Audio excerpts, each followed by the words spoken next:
Okay, welcome to getting down to business, the business of the Gem brand. I am. We were getting down to business. Oh yeah. These chairs out there, trying to see the whole. I like your disclaimer, Rachel. Trying to keep it kosher, okay? We are really getting down to business here at the business brand. So, before we get started, just some legal things. I want to say, I don't know if you can see, but the presentation here is strictly for educational and discussion purposes only. All trademarks and copyrighted images are properties of their respective owners. JemCon is in no way affiliated or endorsed by Hasbro. All right, next slide. And also, welcome everyone to JemCon. This is my first JemCon panel. I'm really excited that I was able to do this. I'm actually finishing out my MBA in marketing this semester, and I'm trying to get my foot in the door at Hasbro. So this is kind of how this presentation all came together. So I definitely don't want to turn this into a school lesson by any means, but what I've noticed is a lot of people the past few years have been talking about they really want more Gem merchandise, but then they're not realizing all the behind the scenes stuff that's involved with getting the Gem merchandise. So, really quick overview as far as the legality of what would be involved with getting merchandise to market. So there's just, some of you may be familiar with this, some of you not so much. Quick overview, 3 basic concepts just to kind of be aware of. One would be a patent, and that's basically for an invention, and it's good. You can have a design patent, or you can have a utility patent, which would be for a use of something, and it's usually good, depending on what it is, 15 plus years since it was released, or 20 plus years. So for an example of this, if Emmett Benton actually made the Gemstar earrings, he would file a patent for it, because that would actually be an invention.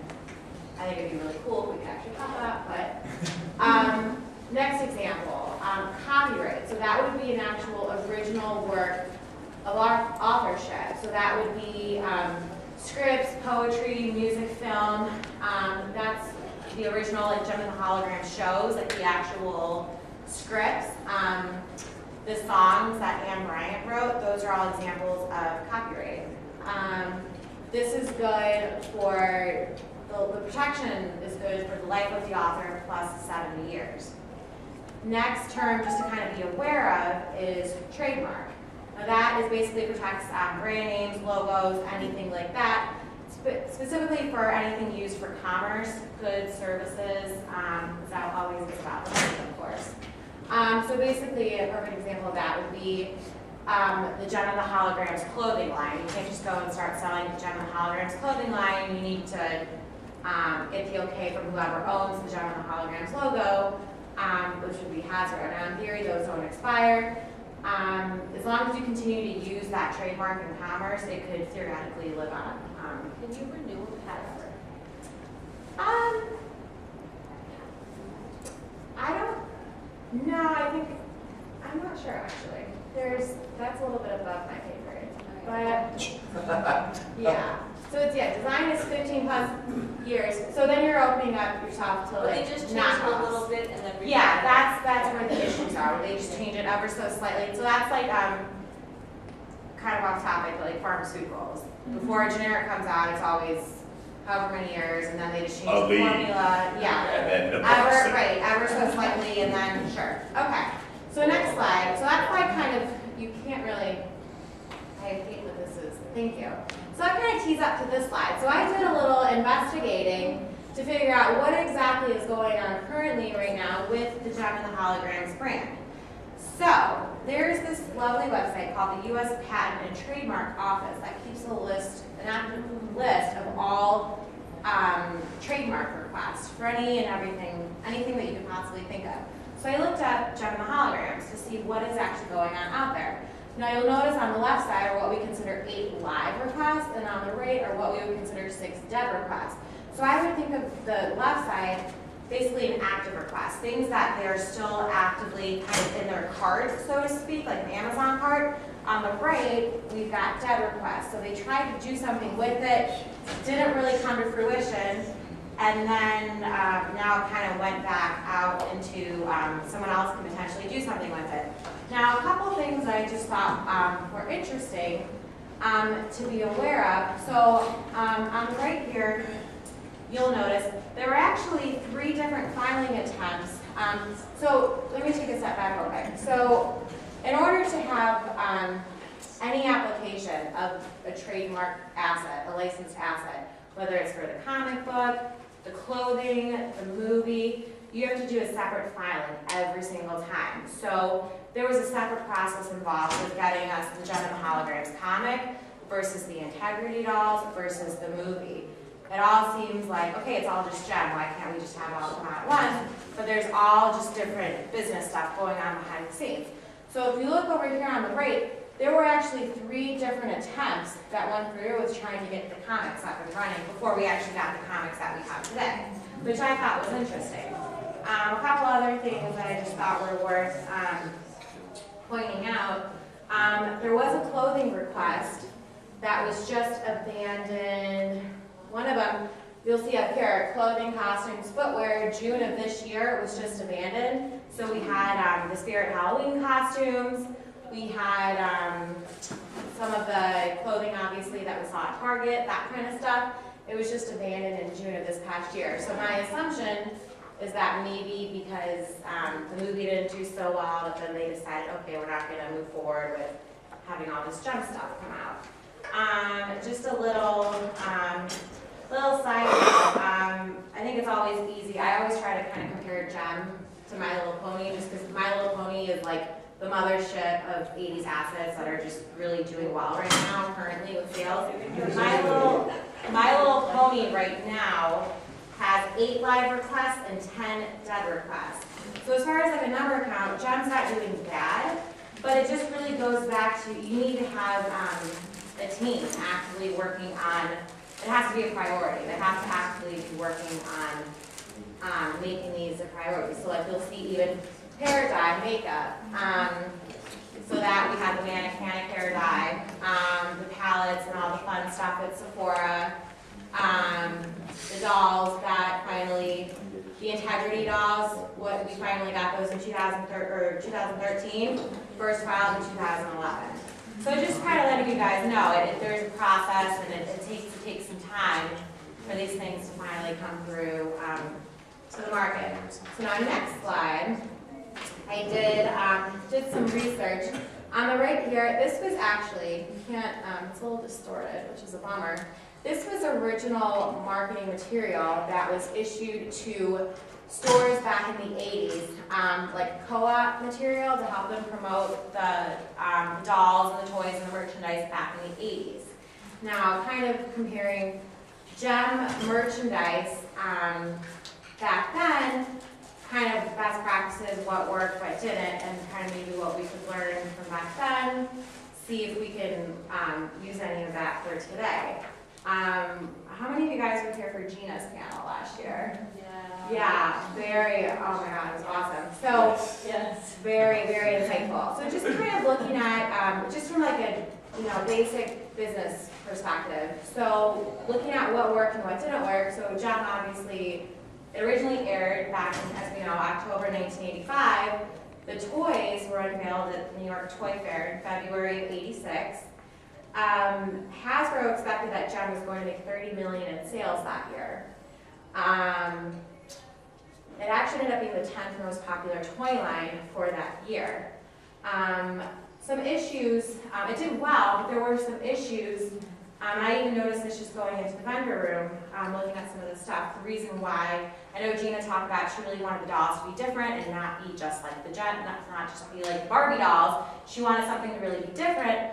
But then logistically, when you got a product to store, there's some issues that can come with that. So the dolls really were too realistic, too articulate. They were a lot taller than the Barbie dolls, so the accessories didn't fit. Also, they're really expensive to get to market. So we had the artwork with the packaging, which we loved, but the boxes were a lot bigger too compared to the other Barbie dolls. So if you're thinking about a buyer at a toy store, you only have so much shelf space. So they would have to put the boxes on their sides in order to fit everything. And then you're not able to see it full face, so you don't, as a kid or a parent, you're not going to be able to really see or distinguish what that is. The other option that they could do was they would have to physically remove a shelf from the store to have it facing, you know, vertical. But then what does that do? That kills a whole second shelf for you to show other merchandise. So those are some of the issues that they had back in the 80s. The other thing too, some of the things that we love about the toys also contributed to the high cost of making the toys. So we had the flashing earrings, we had the cassette tapes that were included. We know that we actually had artists, there were portraits that were done. There was a lot of cost involved with physically getting the toys produced and into the stores. And then also we know there were quite a few characters that didn't end up making it to market. So we know with the Singers, Astral, Regine, there were a lot that were planned, and then all of a sudden it just kind of got full. So that was just kind of an overview. This is the Jem merchandise as we know from back in the 80s. And you'll notice I got sources throughout all of this. A lot of this information I consulted with Brian Shepard on, who helped out with some of the earlier JemCons back in 2007 and 2008. So I'm going on to the next slide now. So it says over there, and now, so this is kind of some of the current merchandising efforts of the Jem brand that we've got now. So we've got, we had our Shop Factory DVDs that came out in 2012. Jem made its on-air debut after 20 years being on the Hub, which I know, talking to some people, that was how they first got introduced to Jem, was watching it on the Hub. This one right here, awesome. So we have also Hollywood Jem made its first appearance at San Diego Comic-Con back in 2012. Pretty high selling point, $129, but it sold out in 2 days. So it did pretty well. They were referred to obviously as adult collectibles. They weren't made for the mass market, so a very different approach. But what was neat was we ended up seeing a lot of characters that we didn't have back in the 80s. So we got our Astral, we got our Regine, we got the Stingers. We also had just kind of some one-off efforts. We had our costumes, we had our t-shirts, and then all of a sudden we have the comics. And based on the research I did, it seems like these one-off efforts were really meant to support the launch of the Integrity Dolls, because as we all know, the Integrity Dolls are quite expensive. That's really where most of the money is going to come in for Hasbro. Next slide. So now I kind of wanted to just take a couple of minutes, maybe, because the main real merchandising efforts that we have right now with Jem obviously are the Integrity Dolls. So I thought I'd maybe open it up for a little bit, kind of compare the strategy and kind of likes and dislikes from a fan perspective with the Integrity Dolls versus the dolls back in the 80s. Obviously we can tell there's a lot more thought, a lot more detail put into them, they're a lot more expensive, definitely more $130 price point for a doll versus, you know, $10, $15. Very different strategy. A lot more glamorous, a lot more sophisticated. Limited run, I think a lot of them, there's usually only like 500 available. So very, they didn't do the whole let's just send them out to Toys R Us. There's a very different strategy this time around. So I'm curious, just going to open it up to the audience for a little bit. It also seems though a little kind of scattered and random. We don't really know what dolls are coming out, when they're going to come out, that kind of thing. So I'm curious, what are your thoughts on the Integrity Dolls that we're seeing now? Are they living up to your expectations? Would you have preferred kind of just if all the dolls just kind of came out and you could walk into a Toys R Us or a Target and just pick up like a $10 doll? Allison. What's your thoughts? Because you know what, I think this was a genius move.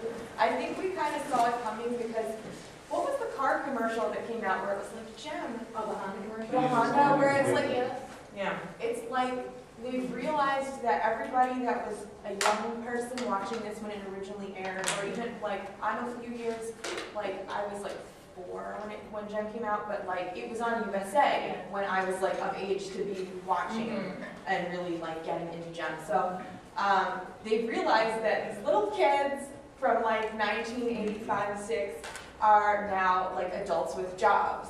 So they're marketing to us as like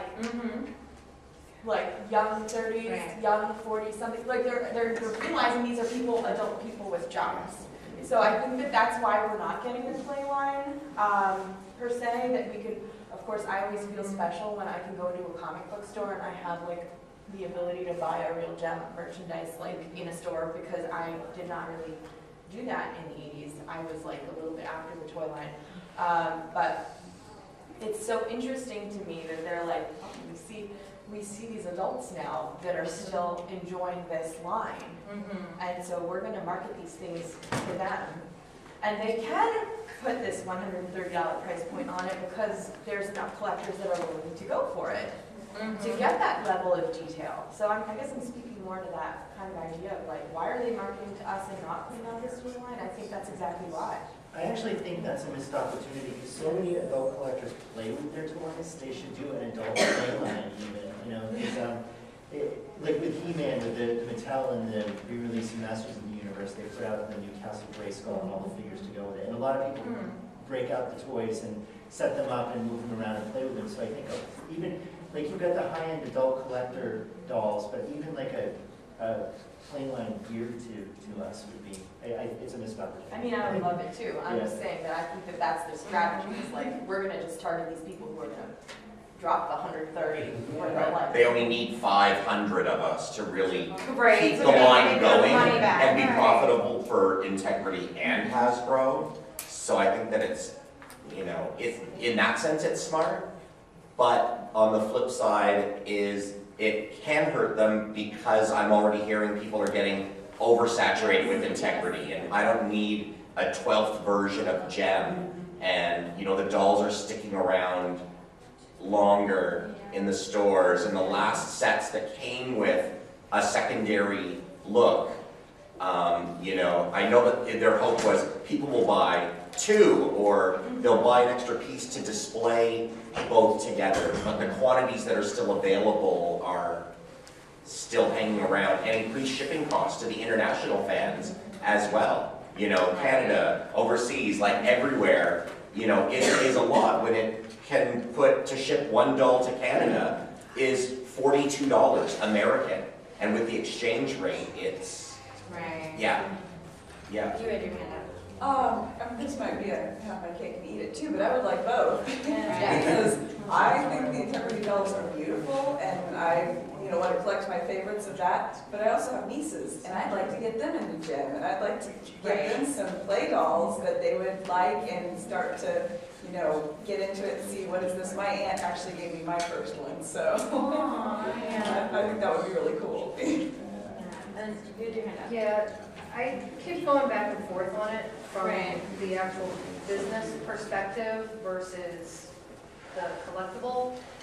I, myself, so this is my opinion and what drives me, I love the Integrity line. I actually stopped, I have what I need of the vintage, but I actually stopped collecting the vintage because to me, it's like they pulled this out of my head. I like the fashion doll, runway model look to the dolls, and that's everything to me.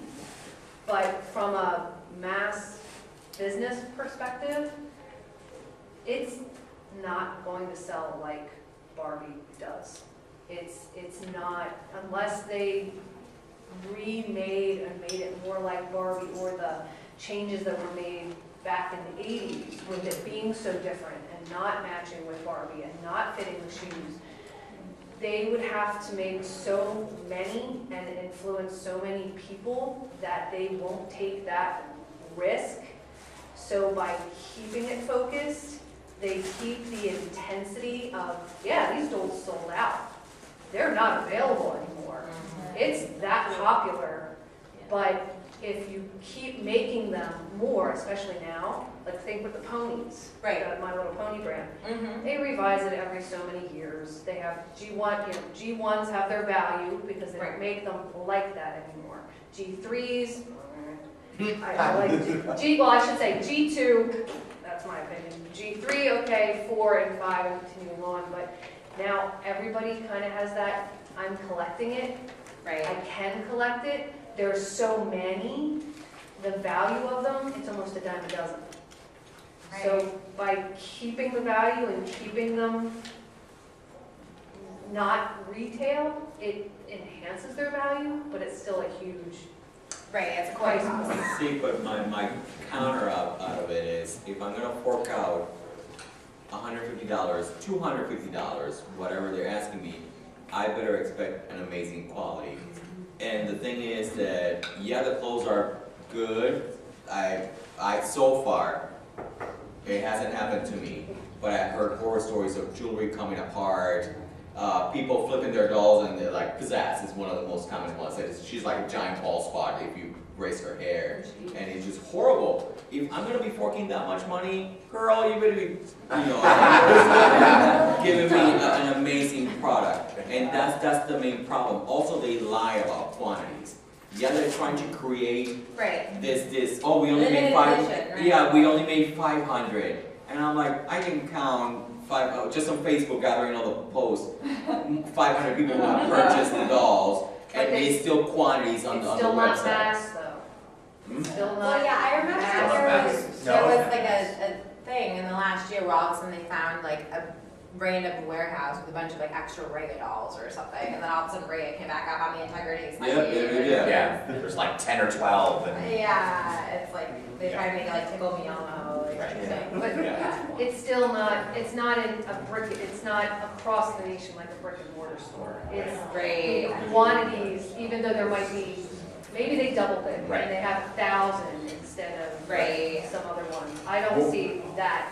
The quantity for mass production is nowhere. But I agree also with that, me being an open package person, sorry, that in my It's a boyfriend beginner's gives, therapy. I know, man. My boyfriend gives me crap about it all the time. And he's like, oh, so how many 20 gems you gonna buy now to display the 20 different fractions that you got? That I have to have, not just the fashion hanging on the side, I have to have the doll displaying the thing. Right. And that's the part that bothers me, that here you're slapping a price tag that a couple of years ago used to be $2 in one package. Now you're slapping me the same price and you only give me a hand and a dress? So I have to fork out another $65 or $70 to buy the other body? Or even to buy, like a lot of people will buy just an extra like new doll. Yeah. And it's like $50 or something. And my mom works as a global sourcing manager for a plastics company, and I remember asking her, do you think you could like talk to some of the tech guys and see about like making some extras and like, help pay for college? Like it literally is, it's crazy. I'm going to say that there's a lot of pros and cons Right. to how the marketing is approached, you know. It's smart business-wise to kind of risk it and market to a particular crowd. They know us, we're older, you know, we can afford it. But then the downside is now, this would have been a perfect opportunity to reintroduce it to young girls, you know, and teens. You know, with the movie, you know, Playline, Monster High did so well. Right. They have so many Yeah, possibilities. giant missed opportunity. And they even did doll sculpts of the girls. And now, because the movie didn't do so well, you know, now I'm never going to see that. Yeah, and I think like with My Little Pony, like, I hate to go back to that, but I really feel like they're handling it the right way because they've had the retail friendly price points with that you can go into a Target or a Toys R Us and just buy that stuff. And then now finally we're seeing the integrity of My Little Pony stuff come out, which I think is kind of ridiculous, but they're not people who are willing to shell out that kind of money, and they've built that following. Did you want to say something, Carl? Oh yeah, the only thing I want to mention is that it was weird that the first wave of integrity dolls actually did make it to stores in Canada. Yeah. They did, but it was limited and they still sold out, and it was kind of a weird mix and match because they sold them at a place called Hold Redford, which is like an upscale clothing store. So like, I'm going to an upscale clothing store to buy a doll. But it was a strange hybrid, but it worked enough for them to still sell out and still create a buzz about, oh, it's an exclusive, one of the only exclusives that Canada got. So. It didn't actually sell out at Holt Renfrew though. Like after, a month or so, and there were still dolls sitting around, Holt Renfrew was ready to ship them back to Integrity. And because they were already in Canada, Integrity asked My Favorite Doll, who's one of the 2 Canadian retailers, gave them a deal to buy them the remaining stock.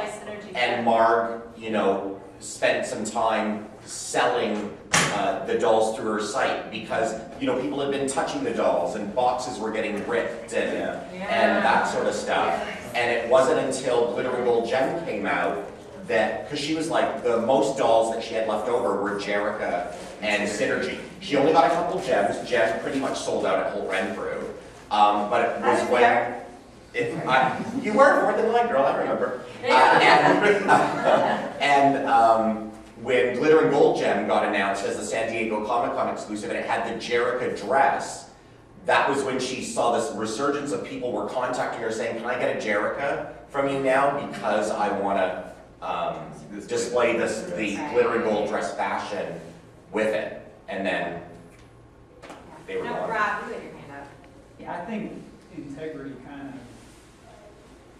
dropped the ball a little bit when they came out with all 4 of those. The last round they came out with all 4 at once, and they're like, they let you know a month or 2 in advance that you have to have all the money at this point if you want each one of them, like to purchase them. It's like you're shelling out $500-600, and you only have like 2 months to raise the money to do it. But then they increased Here's the the line item timeline. to put on your tax return. But then they increased Go when it was hard slash it, available. yeah. Like they were like, oh, it'll be late September for them to come, and then all of a sudden they're like, oh, good news, the shipment came from China, and you know, have your money next week. Yeah. And so it. And here I am in the hospital selling my testicles. So Right.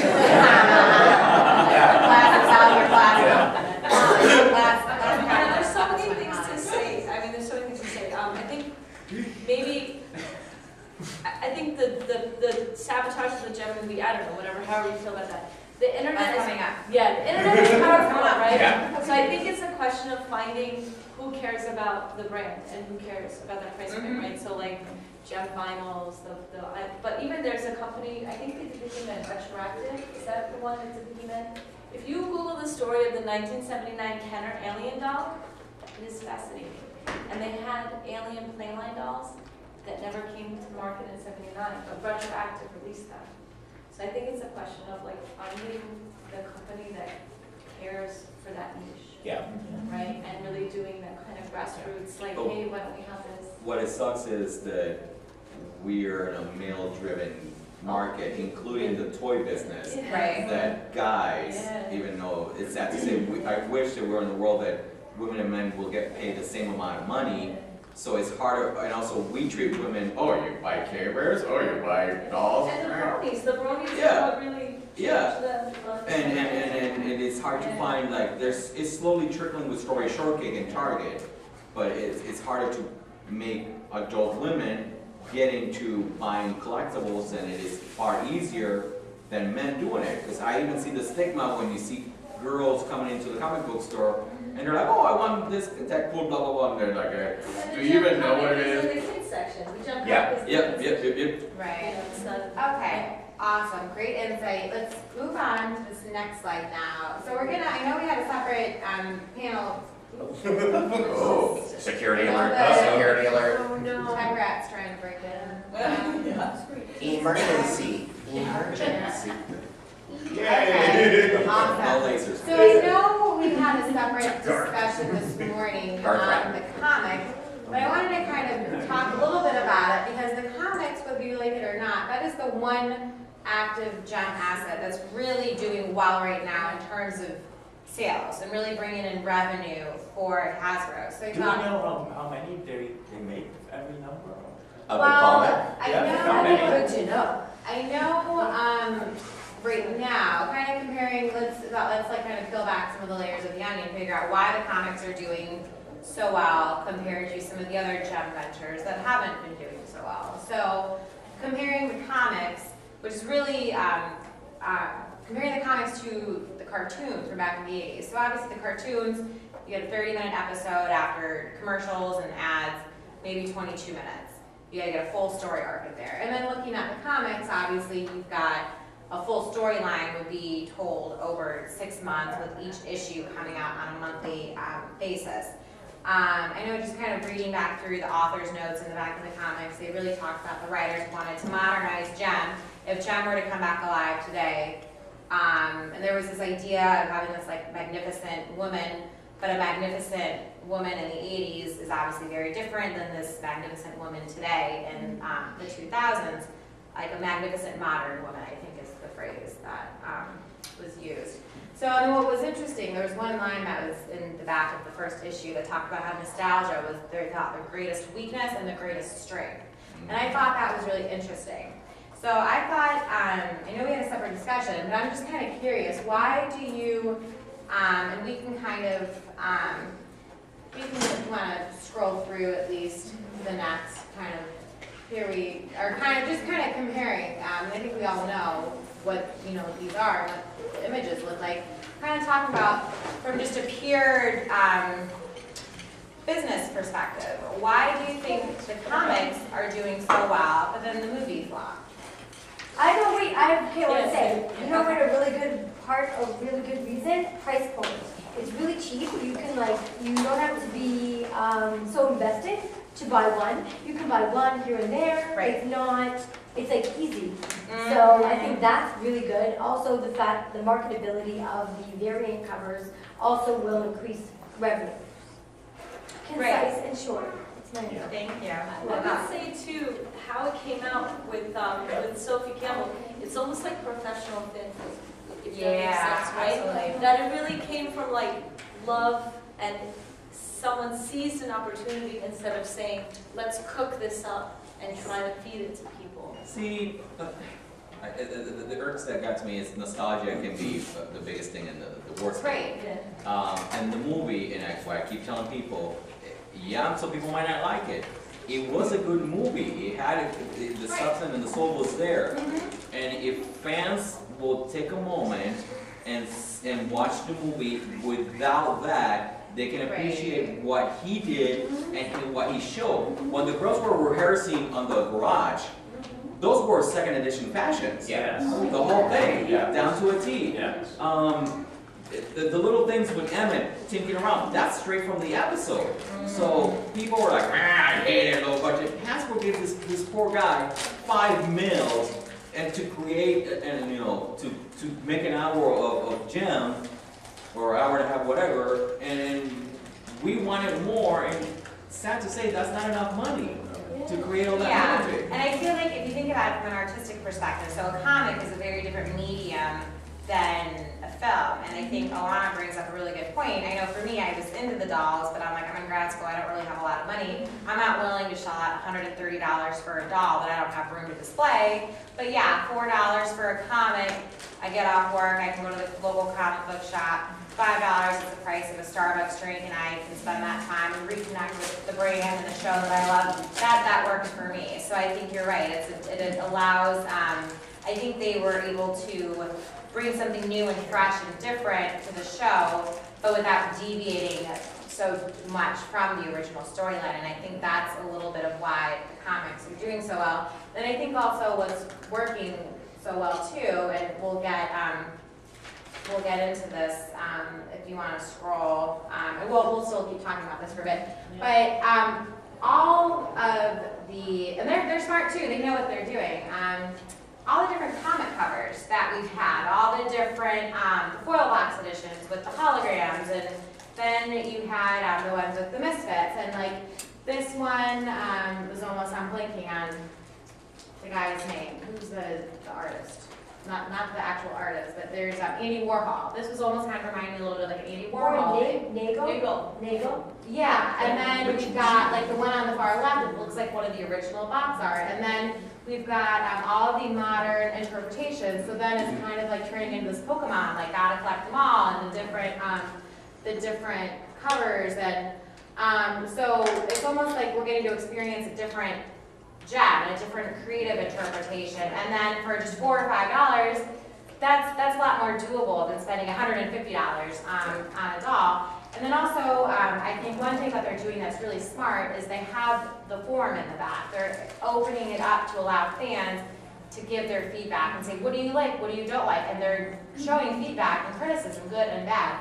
So I think from a merchandising perspective, it's still money coming in for them. And I think my personal opinion, I think that's why the comics are doing so well, and maybe why some of the other efforts aren't doing so well. I know Allison, you were Just a brief thought, when you were saying connection between the comics and the cartoon originally. I think because it's an illustrated platform. It was absolutely. drought in between before Jem returned to us.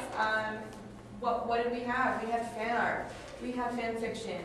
We had fans producing, maybe we didn't really have live action, like maybe some fans maybe did some videos and stuff on YouTube, but the primary medium that people were expressing themselves was visual, and I think that this does, though there's not a cartoon, this is really taking off on the visual aspects of Jem, and because it's not like limited by the budget of a movie, you can have fantastical things happening, like a hologram that can create, these crazy scenes and things without the budget, it's, an illustration allows us to do that.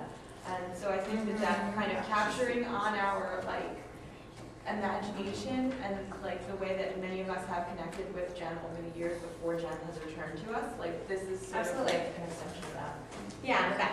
Yeah, I completely agree with that. I think the fact that this is a visual medium allows the illustrators and the storytellers to do so much that the 80s cartoon really did, because it was such it was so 80s, the cartoon, with the fashions and the drama and everyone almost dying every episode. There's so many things that are so off the time with that, and with this, there are LGBT characters, the representations of people of color are very much of the time, and where the movie fails a little bit, and I'm speaking as a fan of the movie, opening night, bought it, all that, so disclaimer. If you think about just coming of age stories of the last 2 decades, it is sort of like a bad coming of age story. And because of the budget, you can't really do what the cartoon or what the comics did with the fashions, because the fashions were a little mediocre, and the songs would fail in today's radio market. So you have to, there's so many ways that because of the resources that they didn't have, it just was set up to fail to begin with, even though I loved it. So it's a great intro that into the next slide, kind of opening it up and comparing. I know we do have a separate panel tomorrow specifically talking about the movie, which I'm excited about, but kind of looking at, again, why, really thinking about it, because the comics are doing really great, and then I just found out the Misfits are getting their own spin-off comic, which is crazy. But then the movie crossover books. Right, but then the movie not only didn't do well, it flopped, and it was just abysmally just was terrible. And then I think my personal thoughts on, I also was there opening night, and there were 4 people in the theater. Yeah, but then I think part of my personal thoughts, I think part of why it kind of flopped a little bit was there were, and I did actually, a little confession, I bought the DVD and I watched the movie through with the John Chu director commentary all the way through, just to get his thoughts. And I really don't think there was this intention of I want to go and massacre the John brand. I think a lot of people felt like that. I really don't think that's what it was.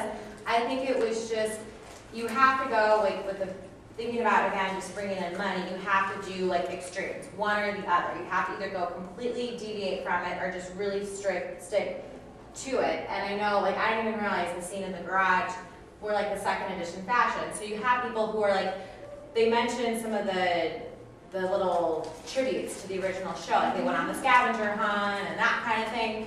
Unless you're a die-hard fan who would have been here at JemCon at trivia, you're not going to know that. If you were just a casual viewer who, oh yeah, I loved Jem as a kid, you're not going to pick up on those little things. All you're going to notice is hey, the makeup's not exactly the same and all that stuff.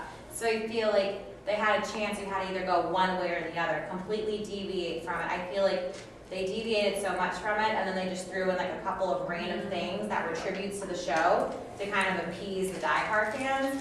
But then they kind of just picked kind of did a hodgepodge approach. You know what I mean? You had to either go and just stick to the original storyline, and then have all the tributes along with it, or completely just deviate from it and don't even bother having the little tributes, like with the fashion and that, yeah, you know, that was my approach, so I'm But the curious. problem is, we're back to the nostalgia. Right. That either can create something amazing or can destroy it.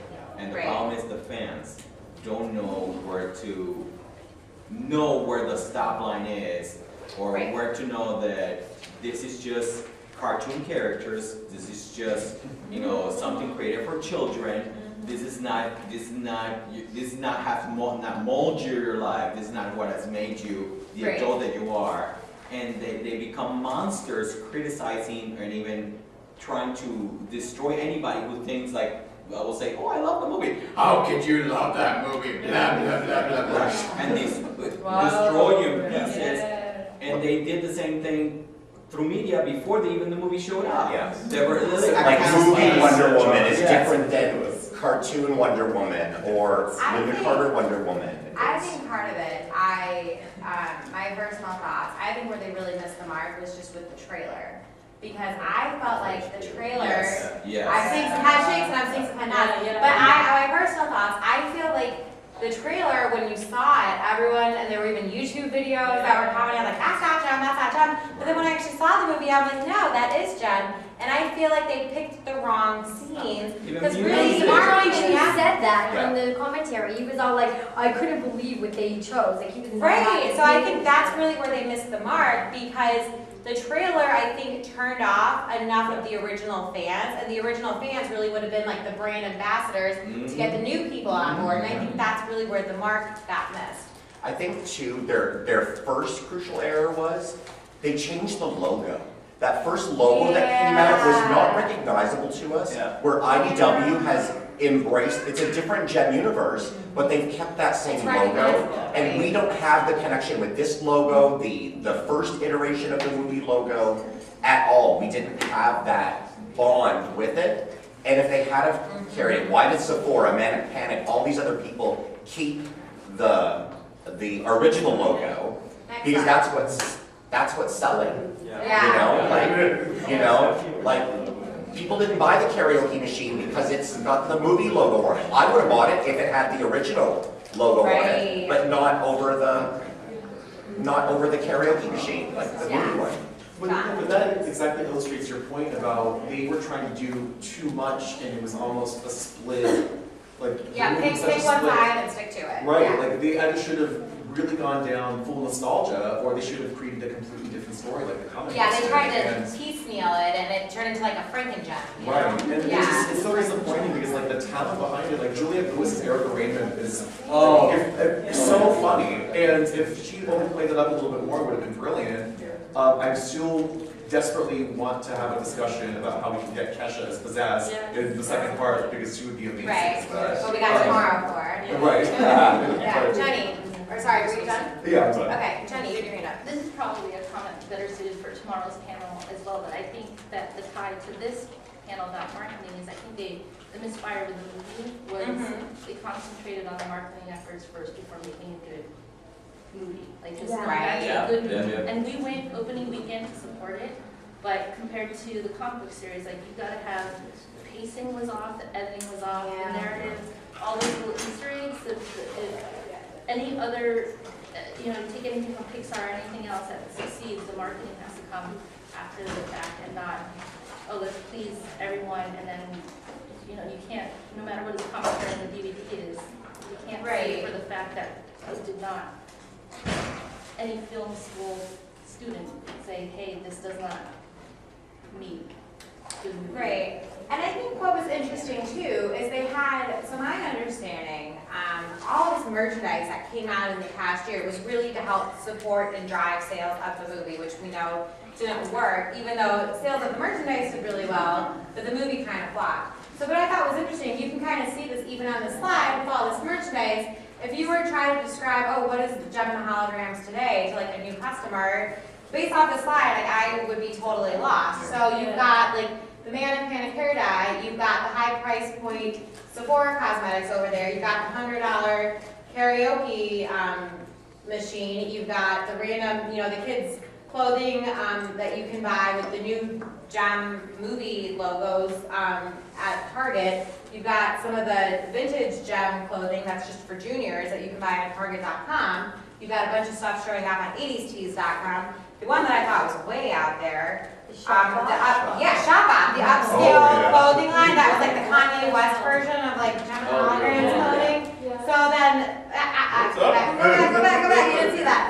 So, yeah, it was just kind of, I felt like the merchandising efforts were very symbolic of the movie, and you could see it was a little scattered.